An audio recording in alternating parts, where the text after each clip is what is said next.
जय श्री कृष्णा।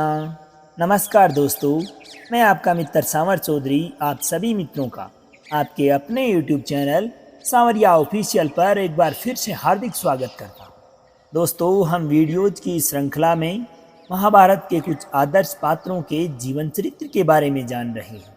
दोस्तों, जिस प्रकार अधूरा ज्ञान किसी काम का नहीं होता, उसी प्रकार इस वीडियो को आखिर तक जरूर देखें ताकि इससे मिलने वाली सीख और शिक्षाओं को आप अपने जीवन में उतार सकें। अगर वीडियो आपको पसंद आए तो अपने सगे संबंधियों, दोस्तों तथा माताओं बहनों के साथ में भी ज़रूर शेयर करें। और अगर आप इस चैनल पर आज पहली बार आए हैं तो चैनल को सब्सक्राइब कर घंटी का बटन जरूर ऑन करें ताकि इसी ज्ञान दर्शन से संबंधित आने वाले तमाम वीडियोज का नोटिफिकेशन आपको मिल सके। दोस्तों, आज के इस वीडियो में हम जानेंगे भगवान वेदव्यास जी के जीवन चरित्र के बारे में। तो चलिए शुरू करते हैं। भगवान वेदव्यास महर्षि पराशर के पुत्र थे। ये केवट राज की पोष्य पुत्री सत्यवती के गर्भ से जन्मे थे। व्यास जी एक अलौकिक शक्ति संपन्न महापुरुष थे। दोस्तों, ये एक महान कारक पुरुष थे। इन्होंने लोगों की धारणा शक्ति को क्षीण होते देख वेदों के ऋग्वेद, यजुर्वेद, सामवेद तथा अथर्ववेद ये 4 विभाग किए और एक एक संहिता अपने एक एक शिष्य को पढ़ा दी। एक एक संहिता की फिर अनेकों शाखाएं प्रशाखाएं हुई। इस प्रकार दोस्तों, इन्हीं के प्रयत्न से वैदिक वाङ्मय का बहुविधि विस्तार हुआ। दोस्तों, व्यास का शाब्दिक अर्थ ही विस्तार है, क्योंकि वेदों का विस्तार इन्हीं से हुआ है, इसलिए ये वेदव्यास के नाम से प्रसिद्ध हो गए। इनका जन्म एक द्वीप के अंदर हुआ था और इनका वर्ण श्याम था, इसीलिए लोग इन्हें कृष्ण द्वैपायन भी कहते थे। बद्री वन में रहने के कारण इनका एक नाम बद्रायण भी था। 18 पुराण एवं महाभारत की रचना इन्हीं के द्वारा हुई और संक्षेप में उपनिषदों का तत्व समझाने के लिए इन्होंने ब्रह्म सूत्रों का निर्माण किया, जिस पर भिन्न भिन्न आचार्यों ने भिन्न भिन्न भाष्यों की रचना कर अपना अपना अलग मत स्थापित किया। व्यास स्मृति के नाम से इनका रचा हुआ एक स्मृति ग्रंथ भी उपलब्ध हो जाता है। इस प्रकार भारतीय वाङ्मय एवं हिंदू संस्कृति पर व्यास जी का बहुत बड़ा ऋण है। दोस्तों, श्रुति स्तुति पुराणोत्तर सनातन धर्म के व्यास जी एक प्रधान व्याख्याता कहे जाते हैं। इनके उपकार से हिंदू जाति कदापि उपरीण नहीं हो सकती। जब तक हिंदू जाति और भारतीय संस्कृति का अस्तित्व जिंदा है, तब तक इतिहास में व्यास जी का नाम अमर रहेगा। ये जगत के एक महान पथ प्रदर्शक और शिक्षक कहे जाते हैं। इसी से इन्होंने जगत गुरु कहलाने का भी गौरव प्राप्त किया। गुरु पूर्णिमा के दिन, जो आषाढ़ माह के शुक्ल पक्ष की पूर्णिमा होती है, प्रत्येक आस्तिक हिंदू ग्रस्त इनकी पूजा करता है। इन्होंने ही भगवान श्री कृष्ण के उस अमर उपदेश को अपनी महाभारत संहिता में ग्रहित कर उसे संसार के सामने सुलभ बना दिया। महर्षि वेदव्यास त्रिकालदर्शी एवं इच्छागति हैं। वे प्रत्येक के मन की बात को तुरंत जान लेते हैं और अपने मन में इच्छा करते ही जहां जाना चाहे वहीं पहुंच जाते हैं। ये जन्म से ही अपनी माता की आज्ञा लेकर वन में तपस्या हेतु चले गए। जाते समय ये माता से कह गए कि जब कभी तुम्हें मेरी आवश्यकता जान पड़े तो मुझे याद कर लेना, मैं उसी समय तुम्हारे पास चला आऊँगा। जब पांडव विदुर जी की बताई हुई युक्ति का अनुसरण करते हुए लाक्षा भवन से बचकर निकल भागे और एक चक्रा नगरी में जाकर रहने लगे, उन दिनों व्यास जी उनके पास उनसे मिलने के लिए आए और प्रसंगवश उन्होंने उन्हें द्रौपदी के पुनर्जन्म का वृतांत सुनाकर यह बतलाया कि ये कन्या तुम्ही लोगों के लिए पहले से ही निश्चित है। इस बात को सुनकर पांडवों को बड़ी प्रसन्नता हुई और उत्सुकता भी। वे द्रुपद कुमारी के स्वयंवर में सम्मिलित होने के लिए पंचाल नगरी की ओर चल पड़े। वहां जाकर जब अर्जुन ने स्वयंवर की शर्त पूरी करके द्रौपदी को जीत लिया और माता कुंती की आज्ञा से 5 भाइयों ने उनसे विवाह करना चाहा, तब राजा द्रुपद ने इस पर आपत्ति की। उसी समय व्यास जी वहां आकर पहुंचे और उन्होंने द्रुपद को द्रौपदी के पुनर्जन्म का वृतांत सुनाकर 5 भाइयों के साथ अपनी कन्या का विवाह करने के लिए राजी कर लिया। महाराज युधिष्ठिर ने जब इंद्रप्रस्थ में राजसूय यज्ञ किया उस समय भी वेदव्यास जी यज्ञ में सम्मिलित होने के लिए अपनी शिष्य मंडली के साथ पधारे। यज्ञ समाप्त होने पर वे विदा होने के लिए जैसे ही युधिष्ठिर के पास आए और बातों ही बातों में उन्होंने युधिष्ठिर को बतलाया कि आज से 13 वर्ष पश्चात क्षत्रियों का महासंहार होगा, जिसमें दुर्योधन के अपराध से तुम ही निमित्त बनोगे। अब पांडवों का सर्वस्व छीनकर उन्हें 12 वर्ष की लंबी अवधि के लिए वन भेज दिया गया और दुर्योधन को संतोष प्राप्त हुआ। वह पांडवों को वन में ही मार डालने की नीतियां सोचने लगा। अपने मामा शकुनी, कर्ण तथा दुशासन से सलाह लेकर उसने चुपचाप पांडवों पर आक्रमण करने का निश्चय किया और सभी लोग अस्त्र शस्त्रों से सुसज्जित होकर रथों पर सवार होकर वन की ओर गमन कर गए। अब व्यास जी को उनकी दिव्य दृष्टि से उनकी इस दुर्भी संधि का पता चल गया। वे तुरंत उनके पास आए और उसे इस घोर दुष्कर्म से निवृत्त किया। इसके बाद उन्होंने धृतराष्ट्र के पास जाकर उन्हें समझाया कि तुमने जुए में हराकर पांडवों को वन में भेज दिया, यह अच्छा नहीं किया, इसका परिणाम अच्छा नहीं होगा। तुम यदि अपना और अपने पुत्रों का हित चाहते हो तो अब भी समझ जाओ। भला ये कैसी बात है कि दुरात्मा दुर्योधन राज्य के लोभ से पांडवों को मार डालना चाहता है। मैं कह देता हूँ कि अपने इस लाडले बेटे को इस काम से रोको, वह चुपचाप घर बैठा रहे।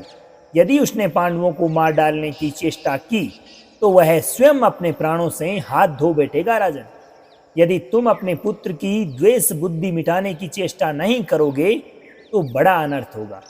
मेरी सम्मति तो यही है कि दुर्योधन अकेला ही वन जाकर पांडवों के पास रहे। संभव है पांडवों के सत्संग से उसका द्वेष भाव दूर होकर कहीं प्रेम भाव ही जागृत हो जाए, परंतु ये बात बहुत कठिन है, क्योंकि जन्मगत स्वभाव का बदल जाना सहज नहीं है, बहुत कठिन है। यदि तुम कुरुवंशियों की रक्षा और उनका जीवन चाहते हो तो अपने पुत्रों से कहो कि वे पांडवों के साथ मेल कर लें। व्यास जी ने धृतराष्ट्र से ये भी कहा कि थोड़ी ही देर में महर्षि मैत्रेय जी यहाँ आने वाले हैं। वे भी तुम्हें तुम्हारे पुत्रों को पांडवों से मेल कर लेने का उपदेश देंगे। वे जैसा कहें बिना सोचे विचारे तुम लोगों को वैसा ही करना चाहिए। यदि उनकी बात नहीं मानोगे तो वे क्रोधवश श्राप दे देंगे, परंतु दुष्ट दुर्योधन ने उनकी बात नहीं मानी और फलता है उसे महर्षि मैत्रेय का कोप भाजन बनना पड़ा।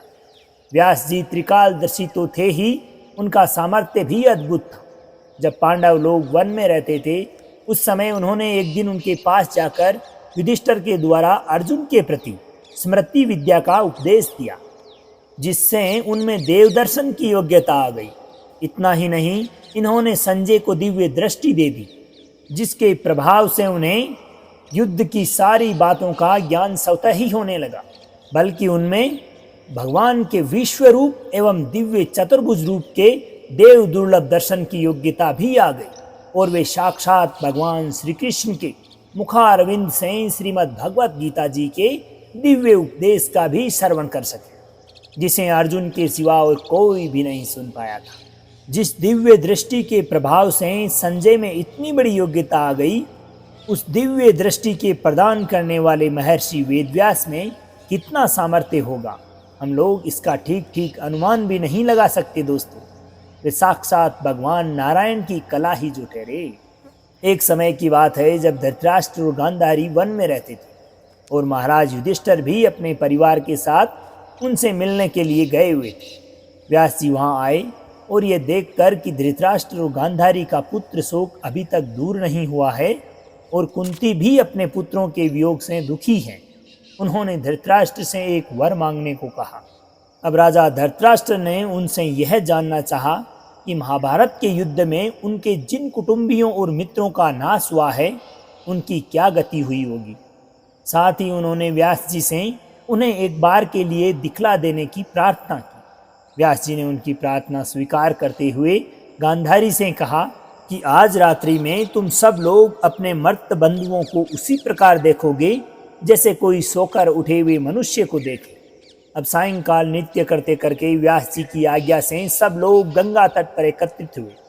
अब व्यास जी ने गंगा जी के पवित्र जल में घुसकर पांडव एवं कौरव पक्ष के योद्धाओं को, जो युद्ध में मारे जा चुके थे, आवाज दी उसी समय जल में वैसा ही कोलाहल सुनाई दिया जैसा कौरवों तथा पांडवों की सेनाओं के एकत्र होने पर कुरुक्षेत्र के मैदान में सुन पड़ रहा था।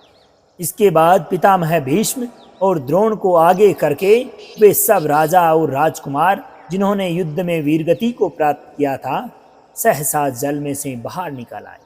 युद्ध के समय जिस वीर का जैसा वेश था, जैसी ध्वजा थी, जो वाहन थे, वे सब ज्यों के त्यों वहां दिखाई देने लगे। वे दिव्य वस्त्र और दिव्य मालाएं धारण किए हुए थे। सबने चमकते हुए कुंडल पहन रखे थे और सबके शरीर दिव्य प्रभाव से चमचमा रहे थे। सबके सब निर्भय, निर्भिमान, क्रोध रहित और बिल्कुल शून्य प्रतीत हो रहे थे। गंधर्व उनका यश गा रहे थे और वंदी जन स्तुति कर रहे थे।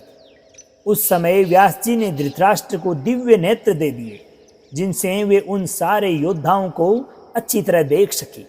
ये दृश्य अद्भुत, अचिंत्य और रोमांचकारी था दोस्तों। सभी लोगों ने निर्निमेष नेत्रों से उस दृश्य को देखा।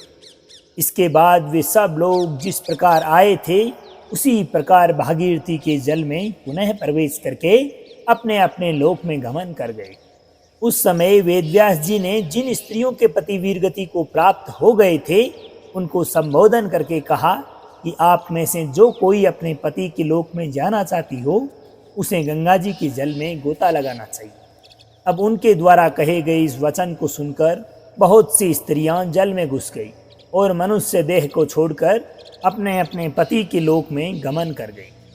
उनके पति जिस प्रकार के दिव्य वस्त्र आभूषणों से सुसज्जित होकर आए थे उसी प्रकार के दिव्य वस्त्र आभूषणों को धारण कर तथा विमानों में बैठकर वे अपने अपने अभीष्ट स्थानों में पहुंच गए। इधर राजा जन्मेजय ने वैशंपायन जी के मुख से जब यह अद्भुत वृतांत सुना तो उनके मन में बड़ा कौतूहल हुआ और उन्होंने भी अपने स्वर्गवासी पिता महात्मा परीक्षित के दर्शन करने चाहे। व्यास जी वहाँ मौजूद ही थे। उन्होंने राजा की इच्छा पूर्ण करने के लिए उसी समय राजा परीक्षित को वहाँ बुला दिया।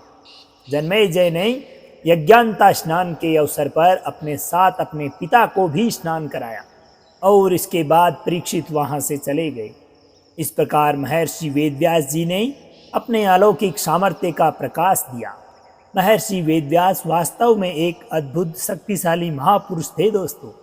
महाभारत के रचयिता उन्हीं महर्षि के पुनीत चरणों में मस्तक नवाकर मैं आपका मित्र सांवर चौधरी आपकी इस महाभारत के आदर्श पात्रों के बारे में जानने वाली सीरीज को यहीं पे विराम देता हूँ।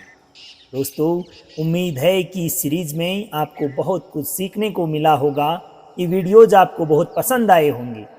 मेरा आपसे अनुरोध है कि इन वीडियोज को अपने सगे संबंधियों, दोस्तों, माताओं, बहनों तथा अपने रिश्तेदारों के साथ में भी ज़रूर साझा करें ताकि हमारे धर्म से संबंधित मिलने वाली सीख और शिक्षाओं को सब लोग ग्रहण कर सकें और अधिक से अधिक प्रसार हो सके।